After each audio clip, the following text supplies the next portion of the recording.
Bienvenidos estudiantes, yo soy el profesor Guillermo González, soy físico, magíster en física y doctorado en física.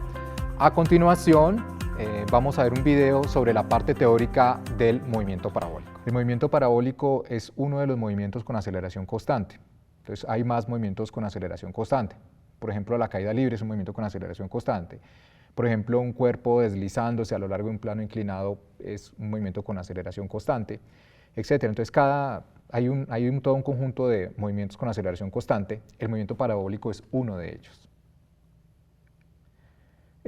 Cuando el movimiento es un movimiento con aceleración constante, entonces hay dos ecuaciones de posición y de velocidad que describen ese movimiento. Entonces este vector es el vector posición en función del tiempo. Entonces me indica cómo se va a mover, cómo es la posición de la partícula, el movimiento parabólico en función del tiempo. Entonces esta es la posición inicial, esta es la velocidad inicial por el tiempo y un medio de la aceleración por el tiempo al cuadrado. Entonces este vector me dice en cada instante de tiempo dónde se encuentra la partícula. Y este vector que tenemos escrito acá corresponde al vector velocidad. Esa velocidad en función del tiempo es la velocidad inicial más la aceleración por tiempo. Bien, entonces con este par de expresiones, de vectores en funciones del tiempo, describo cualquier movimiento que tenga aceleración constante, que en este caso particular es el movimiento parabólico. Entonces el movimiento parabólico para este caso va a ser descrito por este par de vectores. Bien, este es un montaje experimental que usamos para obtener unos datos, para realizar una práctica de movimiento parabólico. Aquí tengo un cilindro y esto es una mesa inclinada. Este cilindro, cuando se enciende, entonces aquí hay un motor que empuja el aire hacia la base del cilindro de tal manera que este cilindro va a quedar en un colchón de aire. Bien, ahora, para saber si este movimiento es o no de aceleración constante, entonces uno podría tomar los datos experimentales de la posición de las coordenadas X y Y hacer un análisis para descubrir, así numéricamente, descubrir si se trata de un movimiento con aceleración constante o no. En este caso vamos a hacer un análisis desde las fuerzas para darnos cuenta que efectivamente trata de un movimiento con aceleración constante. Entonces, ¿qué fuerzas están actuando en este caso sobre este cilindro? Está el peso y está una fuerza perpendicular. Si no está empujando el aire, este cilindro, si está apagado, pues la fuerza perpendicular va a ser la fuerza que ejerce esta mesa sobre el cilindro, va a ser una fuerza perpendicular.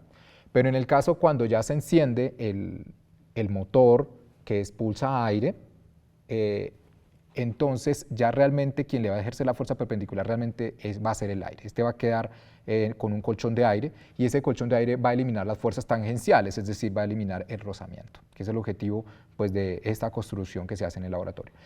Importantísimo que la mesa esté inclinada. Aquí tengo un par de datos que me dan la inclinación de la mesa. Esta longitud D y esta altura H me van a dar digamos, los datos que me van a permitir calcular la inclinación de la mesa, en términos de ángulo, el seno, el coseno, etc. Bien, ahora vamos a hacer la suma de fuerzas externas. Cuando hacemos la suma de fuerzas externas, entonces vamos a obtener masa por aceleración, que es la aplicación de la segunda ley de Newton, y de esto pues vamos a ver cómo nos da la aceleración para saber si es un movimiento con aceleración constante. Entonces esta es la fuerza perpendicular, este es el peso, aquí está D y H, esta es la mesa que está inclinada, ¿okay? Y la suma de fuerzas es igual a masa por aceleración. Bien, ahora este es un esquema en esta imagen donde hemos ya colocado un sistema de coordenadas. Para poder hacer la suma vectorial tenemos que colocar un sistema de coordenadas, en este caso colocamos un sistema de coordenadas cartesiano que está inclinado, este es el eje Y, y hacia este lado que estoy indicando va el vector J unitario. J unitario nos va a decir que es esta dirección. Bien, y este eje de acá es el eje X, y si apuntamos hacia este lado nos va a decir que es esa dirección la va a indicar con el vector unitario Y. Bien, ahora entonces en términos de ese sistema de coordenadas cartesiano con esos vectores unitarios así definidos, entonces vamos a explicitar las fuerzas, las componentes de la fuerza. Entonces en el caso de la fuerza perpendicular que actúa sobre el cilindro, esta fuerza, bien, va a lo largo del eje Y y apunta hacia este lado, es decir, que va completamente en dirección J. Ese es NJ, esa fuerza perpendicular. Ahora vamos con el peso. El peso, fíjense, tiene componente a lo largo del eje Y a lo largo del eje X, tiene las dos componentes. Bien, ¿cómo calculo esas componentes? Esas componentes las calculo así. La magnitud del peso es m por g. Y esta proyección de acá es adyacente al ángulo, entonces uno recuerda la definición de coseno. Entonces, la definición de coseno es lado adyacente sobre hipotenusa. Entonces, si multiplicamos el peso por el coseno del ángulo, entonces voy a obtener esta componente de acá. Entonces, fíjense que esta componente sería mg coseno de teta. Ahora, esa componente está apuntando hacia este lado, en este sentido, que es opuesto a la dirección de j, que es para allá. Es decir, va a ir en sentido menos j. Por lo tanto, entonces fíjense que aquí aparece menos j y la magnitud de esa coordenada que es mg coseno teta. Bien, ahora la otra componente, esta componente de acá, ¿cómo la obtengo? Entonces fíjense que este es el ángulo y está enfrente del ángulo, es decir, está opuesta al ángulo. Entonces nuevamente recuerda uno la definición de seno, seno es opuesto sobre hipotenusa y entonces toma uno el valor de la hipotenusa en este caso, que es este vector peso, que vale mg, lo multiplico por el seno de teta y obtengo esta componente que está aquí al frente. Ahora esa componente apunta en este sentido que indico acá, que es opuesto a la dirección del vector y, por lo tanto va en dirección menos i, como lo hemos escrito acá, y este es el valor de la coordenada mg seno teta. Entonces ya quedó explícito, y eso igual a masa por aceleración, segunda ley de Newton, ya quedó explícita la segunda ley de Newton en vectores unitarios, con vectores unitarios. Ahora, fíjense lo siguiente, esta fuerza perpendicular con esta componente del peso, que va en este sentido, esas dos tienen el mismo valor y se anulan. Es decir, yo hago la suma de esta componente del peso que va hacia la parte, o sea, hacia abajo del eje Y, y con esta fuerza que va hacia arriba del eje Y, esa suma da 0. De tal manera que el resultado de la suma de fuerzas va a ser solo este término, que es la componente del peso, sería esta componente del peso. Ahora, ese resultado es igual a masa por aceleración. Yo puedo dividir, entonces fíjense, esto ya dio 0, esto desapareció y nos queda esto igual a esto. Entonces divido a ambos lados por la masa dividido la masa da 1, desaparece m, y entonces nos queda esta expresión de acá. Esa expresión de acá, ¿qué nos está diciendo? Pues nos está diciendo que la aceleración es una constante, va en dirección menos i, como se indica acá, va en dirección menos i, y su valor es g seno teta. Fíjense que teta, que nos da el ángulo de inclinación de la mesa, es constante, no cambia. En todo el movimiento del cilindro sobre la mesa no cambia. Y el valor de la gravedad del lugar también es constante, no cambia, por lo tanto la aceleración es constante. Entonces ya tengo un movimiento con aceleración constante. Entonces ya del análisis que hacemos de segunda ley de Newton, el análisis teórico que hacemos de la situación, nos está diciendo la aceleración es una constante. Bien, entonces ya como es una constante, entonces podemos aplicar perfectamente esta expresión del vector posición con el que comenzamos esta presentación. Entonces aquí tengo posición inicial, velocidad inicial por tiempo, más un medio de la aceleración por el tiempo al cuadrado. Entonces ya lo podemos aplicar. Bien. Bueno, ¿a qué se lo aplicamos? Entonces estos son los datos, esta imagen me está mostrando el rastro que va a dejar el cilindro. Uno enciende el cilindro, lo empuja y él se mueve sobre la mesa y este es el rastro que deja.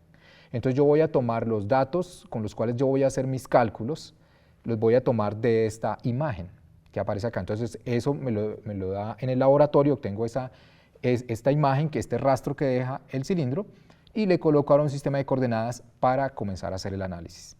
Bien, aquí le he colocado un sistema de coordenadas cartesiano. He colocado el sistema de coordenadas aquí, x, y, y fíjense que el origen está acá, de tal manera que la posición inicial del cilindro pues va a ser 0. Entonces fíjense, acá en esta expresión que he colocado acá, ya está sustituida la posición inicial, que es 0, entonces fíjense que aquí no aparece. Después viene la velocidad inicial, por el tiempo. De la velocidad inicial aquí le he colocado estos coordenadas, v0x es la coordenada x de la velocidad inicial, y v0y es la coordenada y, la coordenada vertical de la velocidad inicial. Este vector rojo es la velocidad inicial. Eso es lo que aparece escrito acá. Y esto multiplicado por el tiempo, Ahora, la aceleración ya la calculamos, la magnitud dio g seno teta. Ahora, g seno teta en este sistema de coordenadas, g seno teta en este sistema de coordenadas iría en dirección menos j. J es hacia arriba, e y hacia derecha, sentidos opuestos es el menos. Entonces sería menos j, estaba hacia abajo de nuestro eje y en este sistema de coordenadas. Bien, la coordenada x va a ser entonces la parte que multiplica al vector unitario y. En este caso sería v0x por t, no olvidemos la t, v0x por t multiplicado por y. Entonces esta sería la coordenada x. Y la coordenada y de este movimiento es la parte que está multiplicando a j, sería v0y por t, mírenlo acá, y la aceleración que va en menos j, menos un medio de g seno de teta por t al cuadrado, que es lo que tenemos acá. Entonces ya tenemos las dos coordenadas x y y como funciones del tiempo, las expresiones que obtenemos del vector posición. Bien, ahora, ¿qué podemos hacer con esta información? ¿Sí? Realmente hay muchas opciones para hacer el análisis.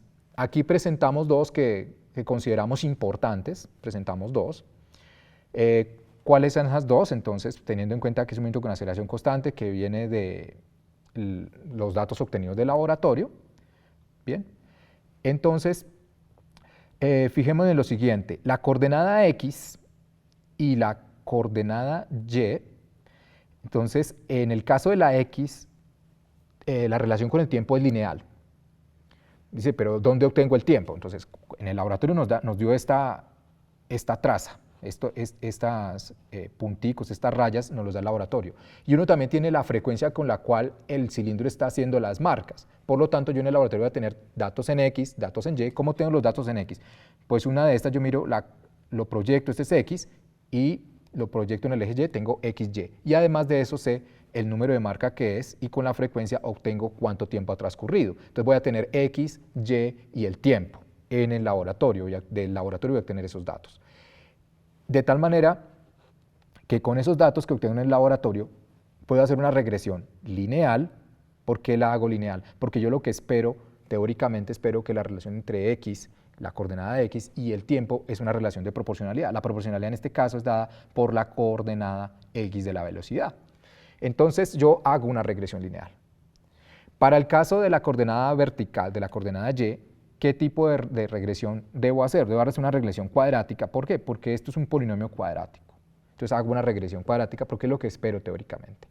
Bien, hago las regresiones. ¿Cuál es el resultado de las regresiones? Las regresiones me van a dar este coeficiente, me van a dar este número, me va a dar este número y me va a dar todo este número completo.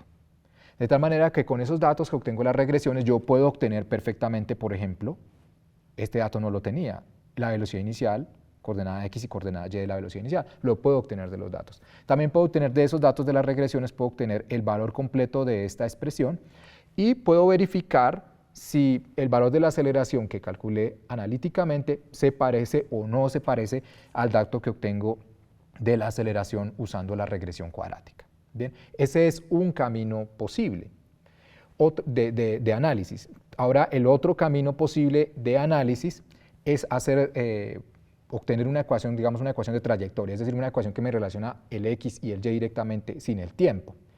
Realmente los dos análisis los puedo hacer y los puedo complementar y hacer un informe muy completo, que me va a permitir aprender bastante. Bien, entonces yo puedo, de esta expresión de acá, yo puedo eliminar el tiempo, es decir, yo despejo de acá el tiempo, divido por v0x a ambos lados, y vengo y lo sustituyo en esta t de acá, y voy a obtener una relación entre x y y. Veamos cómo se hace eso. Entonces aquí está, he despejado el tiempo, y ahora se ha sustituido aquí el tiempo está a la 1 y aquí el tiempo está al cuadrado. ¿Qué se hace aquí? Después se hace una simplificación, se acomodan realmente acá, se acomodan v0y dividido v0x, mírenlo acá, y la x es esta. Bien, aquí me quedaría la x al cuadrado, fíjense, ¿ok? v0x al cuadrado, fíjense que está acá, g seno teta, ¿bien? Y lo hemos acomodado de esta manera, ¿para qué? Para que se haga énfasis en los coeficientes, ¿sí? Este coeficiente y este coeficiente de acá. Bien, entonces me queda una relación cuadrática entre y y x. Entonces yo tengo también de los datos experimentales, recuerden, tengo x, y y tengo el tiempo. Entonces yo puedo usar los datos de x y y, solamente los datos de X y Y sin el tiempo, y puede hacer también una regresión cuadrática entre X y Y. Bien, y entonces puedo obtener estos números de acá también. Además, esta expresión de acá, vamos a ver qué significado tiene en particular esta expresión de acá. Bien, aquí está, lo hemos dibujado un poco más grande, el vector velocidad inicial, este vector velocidad inicial, el rojo, y este es el ángulo que forma con la horizontal. Entonces, si nos fijamos, la tangente del ángulo alfa es V0y sobre V0x. Fíjense que aquí he cambiado esa expresión por tangente de alfa. Entonces, de tal manera que yo puedo establecer el ángulo de lanzamiento, ¿sí? Observando los datos, la relación que hay entre los datos X y Y que tomamos en el laboratorio. Bien, ahora recuerden que pues la mesa está inclinada y dice uno, bueno, pero en ninguna parte yo puse el transportador para medir, no, pues medí D y medí H, y en términos de D y H uno observa los triángulos que se formaron allí y obtiene el seno de teta es H sobre H cuadrado más D cuadrado, esta es la hipotenusa, y lo mismo para coseno, de tal manera que yo obtengo las expresiones para seno y coseno de teta. Importante, este ángulo es el ángulo de inclinación de la mesa y este alfa es el ángulo de lanzamiento del cilindro, ¿sí? No vamos a mezclarlo, son dos cosas diferentes, tienen significados diferentes. En el caso de teta, esta es la relación geométrica con las medidas de los lados que me permiten determinar la inclinación de la mesa. Bien, entonces esto nos da todo el desarrollo analítico que necesitamos para nuestro caso de movimiento parabólico del cilindro que se mueve sobre la mesa inclinada. Hay que tener en cuenta lo siguiente, tengamos en cuenta lo siguiente.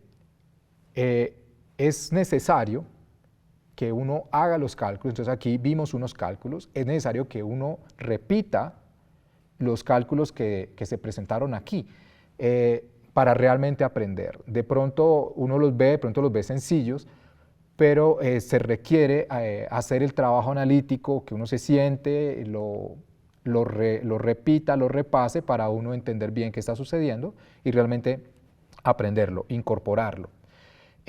También muy importante es que debemos estudiar la bibliografía que nos proponen nuestros profesores. Ellos nos dan unas bibliografías, los profesores tienen bastante experiencia, ya han leído y entonces saben en dónde puede uno leer mejor y digamos que sea aceptable desde el punto de vista científico. ¿Okay? Y finalmente redacta tu laboratorio trabajando en equipo. El trabajo científico en la actualidad y desde hace mucho tiempo es en equipo. ¿Okay? Espero esta presentación de la parte teórica del movimiento parabólico, recuerden que es un movimiento con aceleración constante, les sirva para su estudio.